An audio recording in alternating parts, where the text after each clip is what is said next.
Hello, everyone, and welcome to Window into the Seminary podcast. I am Brother Ricardo, and I am from Venezuela. And this is Father Devin. Father Devin is visiting from Rome.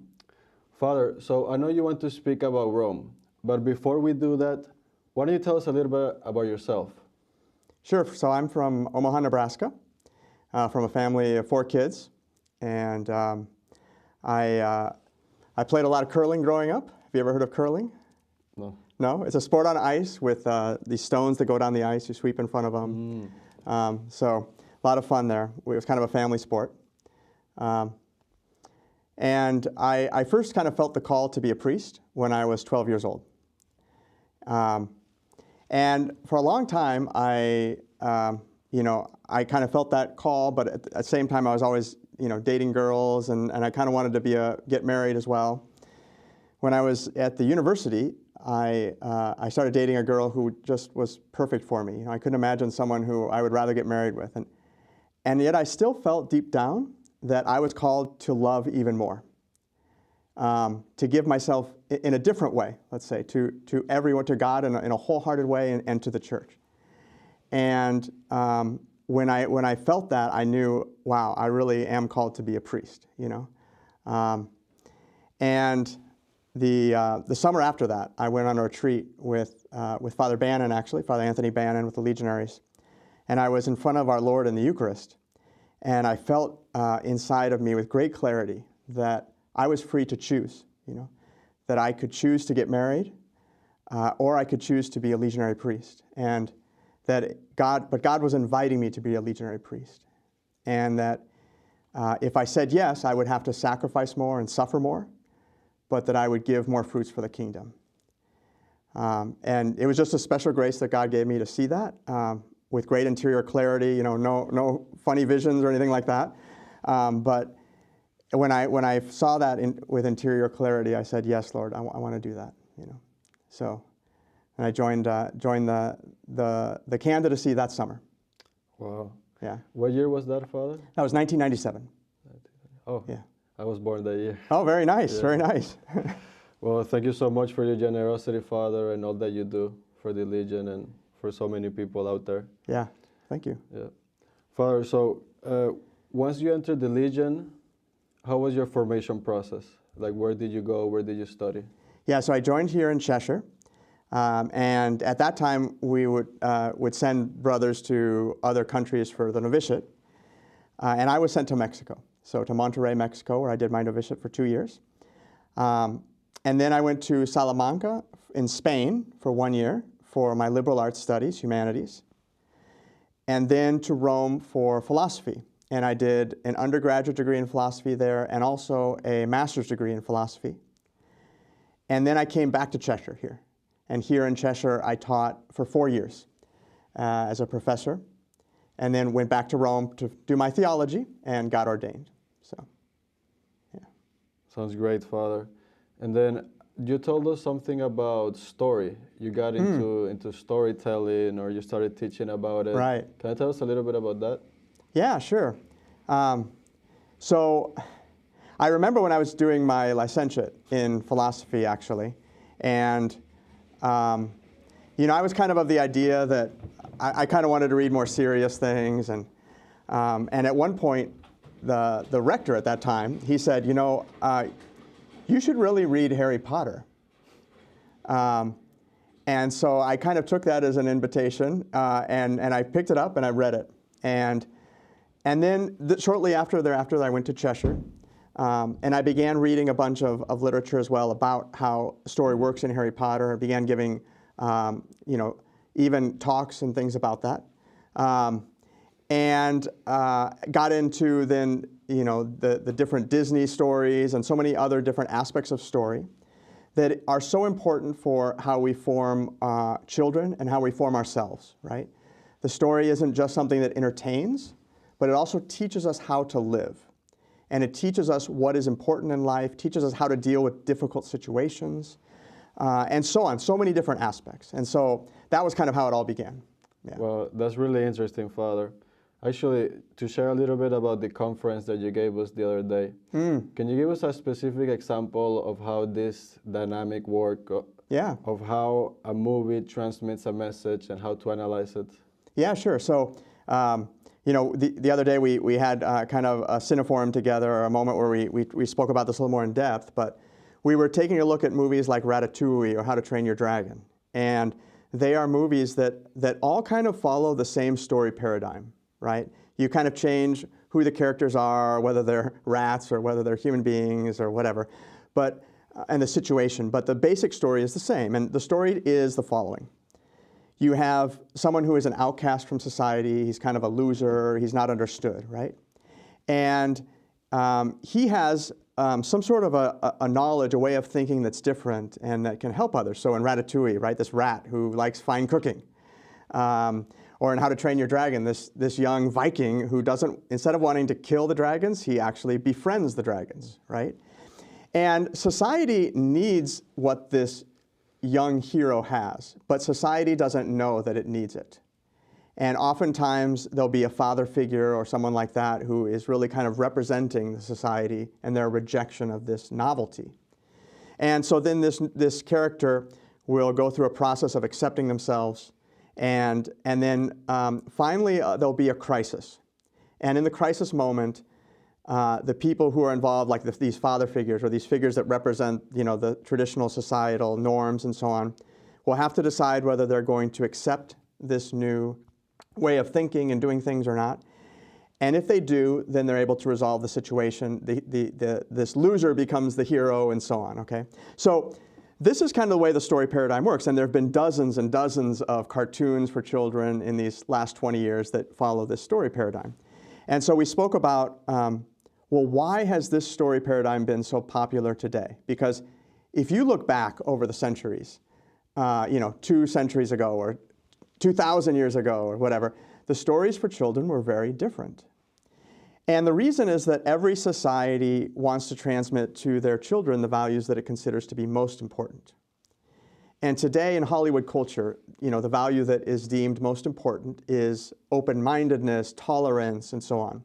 And so when you have a story about someone who's an outcast who becomes the hero, who thinks differently from society, who becomes the hero and saves the day, that's teaching children to be tolerant, to be open-minded, and so on, right? And so obviously that today in our society is important in a way that it wasn't 200 years ago, right? We are a society that is constantly in contact with other cultures, with other religions, and being able to dialogue with that and work with that is very important. It also has a danger, right? You can fall into the danger of relativism. And so the job of the formator, the job of the parent, is to try to help their children to see the good that is present in any story paradigm, and to be cautious and careful about those elements that maybe could be damaging to them in their formation, like relativism, right? So. Yeah, no, it was really helpful for us to have that conference, Father, because especially nowadays, before you used to only have books. Right. But now we're watching, it's common to watch a movie a day. Mm-hmm. So you're receiving all this information since you're a kid and you don't really know where it comes from, and it starts to shape you. It starts to shape Right. the way you think, the way you look at the world. So I think it's really important to consider that, right? Yeah, it is. And it's important as well for, once you realize that that's how society forms its children and so on, to think about, what are the stories that we could be telling, right? Maybe the story paradigm has some advantages and other disadvantages, but are there story paradigms that are more Christian or that offer a lot more advantages and fewer disadvantages, right? And that are still very entertaining? And the answer, of course, is yes, there are. And there's so many stories like the Lord of the Rings or like the Narnia stories that really exemplify those. But it's important for parents and for formators to be aware of that and to also teach about it, right? So. Yes, definitely. Father, something also important, how do we analyze these movies? Because I remember that you gave us 4 questions Right. that are really good to see what is the message behind the movie. Yeah. So, I think there's different ways you can analyze it, but what I suggested that we do, and I found works really well, is to take a look at what is the hero like in these stories, and then what is the societal evil that they are confronting, and what is the bad guy like, and then how is the story resolved, or how is salvation obtained within the story. So just to take an example like Ratatouille, right? What is the hero like? Well, we have this rat who likes to cook and who's different than the other rats and who's rejected by the other rats, right? And then we have this societal evil, which would be the fact that this rat culture rejects fine cooking and human cultures reject rats, right? It's obviously a very superficial type of thing, but within the movie world, it works very well. And then you have a bad guy. And at least in this story paradigm, there tends to be two types of bad guys. You get a traditional bad guy, like in Ratatouille, this cook who wants to steal the restaurant from Gusteau and from Linguini, who's the proper heir of the restaurant. He's kind of a traditional bad guy who does morally evil things. But you also have, in this paradigm, the bad guy that kind of represents society's rejection of that which is new and that which is different. So Ratatouille's, what is his name, René's, the rat's name, René. Yeah. René's father, right, who doesn't want to accept that his son can be a rat and like fine cooking, right? Yeah. And then how is salvation obtained? Well, in this story paradigm, it's very interesting to see how within the story, the crisis moment is resolved by like opening your mind, being tolerant, being willing to accept others, right? So you have the art critic or the food critic, Ego, and he is willing to accept that a rat can cook. You have Linguini, of course. You have Colette, kind of the girlfriend of Linguini, and other figures who are willing to do that, and they kind of achieve salvation, right? Within the movie. And others, these cooks, for example, that work together with Linguini, they all leave, they abandon them. So these types of questions, what is the hero like? What is the evil that society is facing? What is the bad guy like? And how is salvation obtained? If you apply these to any story, you start to get a feel for how the paradigm works. And there's lots of different story paradigms, right? We just took a look mainly at one. But these story paradigms then, these questions help to reveal what are the values that are being transmitted here, why is this story even attractive to a certain society, and so on. No, these tools are really helpful, Father. Especially, I think it's an invitation to all of us to think a little bit more critically about the content that we receive on a daily basis, right? Right. So, Father, talking a little bit about Rome, can you tell us a little bit about what is that you do there and how is the community there? Yeah, so we have a university there in Rome called Regina Apostolorum University. And it has about 1,200 students, 3 different faculties, a dozen other programs. And I live in the community of professors, legionary professors for that university. And I'm also helping out as the general dean of studies for our congregation, for the Legionaries of Christ. So that means that I oversee the intellectual formation for legionaries from our high school seminaries or novitiates all the way up to theology. And so that involves a lot of exciting work, working together with the different stages of formation, the different rectors and formators and professors that are involved in our different institutions to try to make sure that legionaries are getting the best formation possible. Father, also, when you're looking at the intellectual formation of a legionary, what is the main thing that you want us to have? Like, if you have to choose one thing, what would it be? Well, the main thing that we are trying to form in legionaries is, we could sum it up in St. Paul's words in his letter to the Corinthians, where he says that he invites them to have the mind of Christ. Right? Christ, who is forming his apostles, forming his disciples, and sending them out, who is making their hearts burn with love when they understand the scriptures. That is what we want to form in legionaries. We want to form other Christs who are able to work with people who can then become disciples and then become apostles and go out and share the faith. And that is the ultimate goal of all legionary formation, is to try to form the mind of Christ in each and every one of our seminarians, each one of our religious and priests. Right. Father, also, considering that it takes a long time because we study in different places and it's a couple of years that it Right. takes us, right, to finally then go to ordination. What would you say to encourage those that might be considering a vocation to the Legion, but might be thinking like it's a lot of studying, or how would you manage that? Well, I would definitely encourage young men who are thinking about it to be open to the idea that having a lot of formation, having a deep formation for the priesthood, is an investment that is worth it.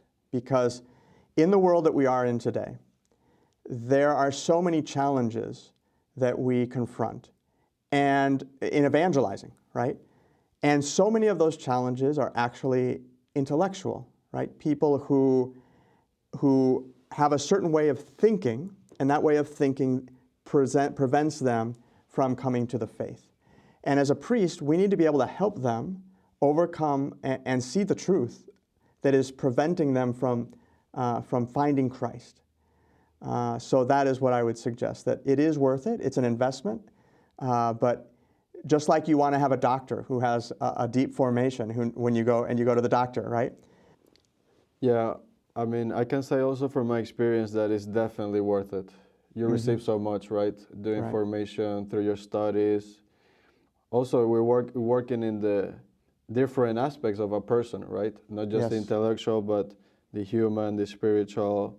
All these are all these other aspects that are important for a well-formed priest. Absolutely. Absolutely. Father, so thank you so much for being with us in this episode.